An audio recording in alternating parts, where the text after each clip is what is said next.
ಆಗಿದೆ. ಈ ಬಗ್ಗೆ ಮಾತಾಡಲಿಕ್ಕೆ ಭರತ್ ಶೆಟ್ಟಿ ಅವರು ಶಾಸಕರಂತ ಭರತ್ ಶೆಟ್ಟಿ ಇದ್ದಾರೆ.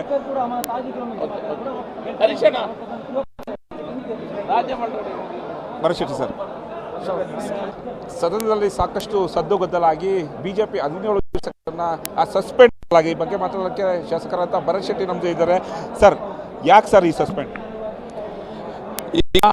ಏನು ನಮ್ಮ ಸಭಾಧ್ಯಕ್ಷರು ಏನಿದ್ದಾರೆ ಅವರು CMನವರ ಸೂಚನೆ ಮೇರೆಗೆ ಸಸ್ಪೆನ್ಷನ್ ಮಾಡಿದ್ದಾರೆ.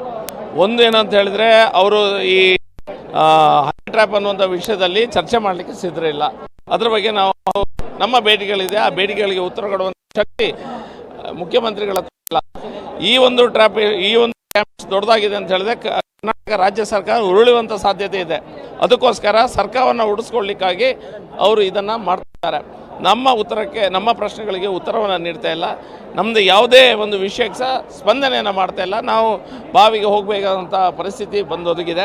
18 ಜನರನ್ನು MLAನ ಸಸ್ಪೆಂಡ್ ಮಾಡಿದ್ದಾರೆ. ನಮ್ಮ ರೀತಿಯ ವರ್ತಿಸಿದ ನಾವೇನು ಮಾಡಿದ್ದೇವೆ ಅದನ್ನು ಮಾಡಿದಂಥ 2 ಕಾಂಗ್ರೆಸ್ MLAಗಳಿದ್ದಾರೆ, ಅವರನ್ನು ಸಸ್ಪೆಂಡ್ ಮಾಡಿ. ಯಾಕಂದರೆ ಈಗ ಮುಸ್ಲಿಂ ರಿಸರ್ವೇಷನ್ ಬಿಲ್ ಈಗ ಬರ್ತಾ ಇದೆ.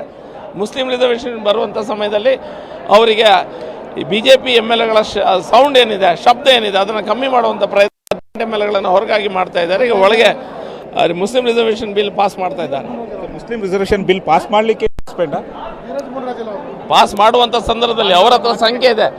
ಪಾಸ್ ಮಾಡುವಂಥ ಸಂದರ್ಭದಲ್ಲಿ ಕಮ್ಮಿ ಮಾಡಲಿಕ್ಕೆ ಒಂದು ಶಾಂತಿಯುತವಾಗಿ ಹೋಗುವಂಥ ಪ್ರಯತ್ನವನ್ನು ಅವರು ಮಾಡ್ತಾ ಇದ್ದಾರೆ. ಅದಕ್ಕೋಸ್ಕರ ಸರ್, ಮುಂದೆ ಹೋರಾಟ ಸರ್, ನಾವು ಅದರಿಂದ ಹೊರಗೆ ನಮ್ಮ ಹೋರಾಟವನ್ನು ಮುಂದುವರಿಸಲಿಕ್ಕಿದ್ದೇವೆ. ಭಾರತೀಯ ಜನತಾ ಪಾರ್ಟಿ ಇವ್ರು ಮಾಡ್ತಿರುವಂಥ ಅನ್ಯಾಯ ಏನಿದೆ, ಮುಸ್ಲಿಂ ರಿಸರ್ವೇಷನ್ ಬಿಲ್ಲಕ್ಕೆ ಏನು ಅನ್ಯಾಯ ಮಾಡ್ತಿದೆ, ಬಜೆಟ್ ಏನು ಹಲಾಲ್ ಬಜೆಟ್ನ ಮಂಡಿಸಿದ್ದಾರೆ, ಮತ್ತು ಇಡೀ ದೇಶದಲ್ಲೇ ನಾವು ಕಂಡರಿಯದಂಥ ಒಬ್ಬ ಸಿಟ್ಟಿಂಗ್ ಮಿನಿಸ್ಟರ್ ಬಂದು ಅಳುತ್ತಾ ಇದ್ದಾರೆ. ಒಬ್ಬ ದಲಿತ ಮಂತ್ರಿ ಬಂದು ನನ್ನ ಅಳಲನ್ನು ತೋಡ್ಕೊಳ್ತಾ ಇದ್ದಾರೆ. ನನಗೆ ಹನಿ ಟ್ರ್ಯಾಪ್ ಮಾಡಿದ್ದಾರೆ, ನಾನು ಸಹಾಯಕ್ಕೆ ಧಾವಿಸಿ ಬನ್ನಿ ಅಂತ ಹೇಳಿದ್ರೆ ಪ್ರೇಕ್ಷಕರಾಗಿ CM ಇರ್ಬೋದು, ಹೋಮ್ ಮಿನಿಸ್ಟರ್ ಅಲ್ಲಿ ಕೂತಿದ್ದಾರೆ. ಇದರ ವಿರುದ್ಧ ನಾವು ಧ್ವನಿ ಎತ್ತಿದ್ರೆ ನಮ್ಮನ್ನು ಸಸ್ಪೆಂಡ್ ಮಾಡಿದ್ದಾರೆ. ಸರ್, ಇನ್ನೂ 6 ತಿಂಗಳ ಕಾಲ ನೀವು ವಿಧಾನಸಭೆಗೆ ಬರುವಂತಿಲ್ಲ. ಯಾವ ರೀತಿ ನಾವು ಕರ್ನಾಟಕ ರಾಜ್ಯಾದ್ಯಂತ ಇಡೀ ಕರ್ನಾಟಕ ರಾಜ್ಯದಲ್ಲಿ ವಿಧಾನಸೌಧದ ಹೊರಗೆ ನಮ್ಮ ಹೋರಾಟವನ್ನು ಮುಂದುವರಿಸ್ತೇವೆ. ನಾವು ರಾಜ್ಯಪಾಲರ ಬಳಿ ಸಹ ಈಗ ಹೋಗ್ತೇವೆ, ನಮ್ಮ ಕಷ್ಟವನ್ನು ತೋಡ್ಕೊಳ್ಳಿಕ್ಕಿದ್ದೇವೆ. Okay sir, thank you.